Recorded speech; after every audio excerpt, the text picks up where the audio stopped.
வணக்கம் நண்பர்களே. நம்ம போன காணொளியில கதை 1 அது பொருளாதார சூழலை எப்படி அணுகலாம் அப்படின்னு பார்த்தோம். 2 கண்டிஷன்ஸ் வச்சு எல்லா நாடுகளையும் நம்ம பொருத்தி பார்க்கலாம், எல்லா குடும்பங்களையும் நம்ம பொருத்தி பார்க்கலாம், எல்லா மாநிலங்களையும் நம்ம பொருத்தி பார்க்கலாம், சமூகங்களை கூட இந்த மாதிரியாக பொருத்தி பார்க்கலாம். அடுத்தது அதே கண்டென்ட் தான், ஆனா அதை வேற ஒரு ஆங்கிள் நம்ம இன்னைக்கு பார்க்கலாம் அப்படின்னு இருக்கோம். நம்ம ஏற்கனவே சொன்னதுதான். ஒரு 65 வயது நிரம்பிய ஒரு நண்பர், எனக்கு வெங்கடேசன் அவர் பேரு. அவர் என்கிட்ட கேட்ட கேள்வி என்ன கேள்வினா, நீங்க இந்த மாதிரி கடன், தனிநபர் கடன் ஒவ்வொரு பேர் தலையிலையும் 1.5 லட்சம் ரூபாய் கடன் இருக்கு அப்படின்னு அவர் குறிப்பிட்டிருந்தாரு. அதுல இருந்து தான் இந்த கான்வர்சேஷனே ஸ்டார்ட் ஆச்சு. இப்ப இதை எப்படி அணுகலாம் அப்படின்ட்டு. ஏ அப்படின்ட்டு ஒரு மாநிலம் அல்லது நாடு அல்லது குடும்பம், பி அப்படின்ற ஒரு குடும்பம், அப்படி 2 இருக்கு, ஏ பி அப்படின்ட்டு. இப்ப இந்த ஏ அப்படின்ற குடும்பம் என்ன பண்ணுதுன்னா, அதுல இருக்கிற குடும்ப தலைவி அவங்க என்ன சொல்றாங்கன்னா, இந்த மாதிரி எங்க வீட்டுல ஒரு கடன் ஆளியா இருக்கும். ஏன்னா எங்க வீட்டுல மாதம் தோறும் 40,000 ரூபாய் கிட்ட கடன் கட்டுறோம். ஒரு இஎம்ஐயோ இதோ இல்ல செலவோ இது பண்றோம் 40,000 ரூபாய் கிட்ட அப்படின்னு ஒருத்தவங்க சொல்றாங்க.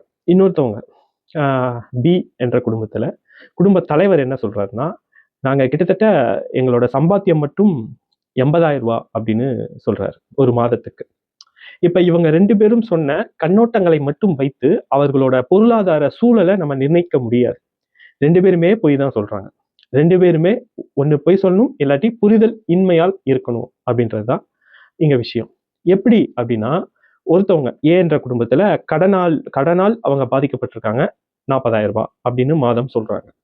ஆனால் அவங்களோட வருமானம் 80,000 ரூபாயா இருக்கு. சோ இந்த 80,000 ரூபாய் வருமானம் 40,000 ரூபாய் போக உபரியா அவங்க கிட்ட 40,000 ரூபாய் இருக்கு. அதே மாதிரி பி என்ற குடும்பத்துல அவங்க வருமானம் மட்டுமே 80,000 ரூபாய் அப்படின்ட்டு பெருமையா சொல்றாங்க அந்த கணவர் வெளியில. ஆனா அவங்களோட கடன் 1 லட்சம் ரூபாய் இருக்கு. அப்போ ஒரு மாதத்துக்கு மட்டும் அவர்கள் குடும்பத்துக்கான தேவை 20,000 ரூபாய் கிட்ட இருக்கு. சோ இதை வைத்துதான் இந்த 2 கிரைட்டீரியா, இந்த 2 அளவுகோலை வைத்துதான் நம்ம பொருளாதாரத்தை தீர்மானிக்கிறோம். இதே மாதிரியான அளவுகோல் ஒரு மாநிலத்துக்கும் இருக்கு, நாட்டுக்கும் இருக்கு. அதற்கு பேர் தான் பெர் கேபிட்டா இன்கம், தல வருமானம் அப்படின்னு. இப்போ இந்த நண்பர் என்கிட்ட ஷேர் பண்றப்ப அவர் என்ன சொன்னார்னா, எல்லாரோட தலையிலும் ஒரு 1.5 லட்சம் ரூபாய் கடன் இருக்கு அப்படின்னு சொன்னாரு. அப்போ அவர்கிட்ட நான் கேள்வி கேட்டேன். இப்போ உங்க தலையில கடன் 1.5 லட்சம் ரூபாய் இருக்கு, ஓகே, உங்களோட வருமானம் என்ன அப்படின்னு கேட்டேன். அதுக்கு அவரோட சொந்த வருமானம் 15,000 ரூபாய் அப்படின்னு சொன்னார். அப்ப அவரோட சொந்த கடனைத்தானே கடனா சொல்லியிருந்திருக்கணும். அப்படி இல்லை, அவருக்கு ஒரு புரிதல் இல்லை.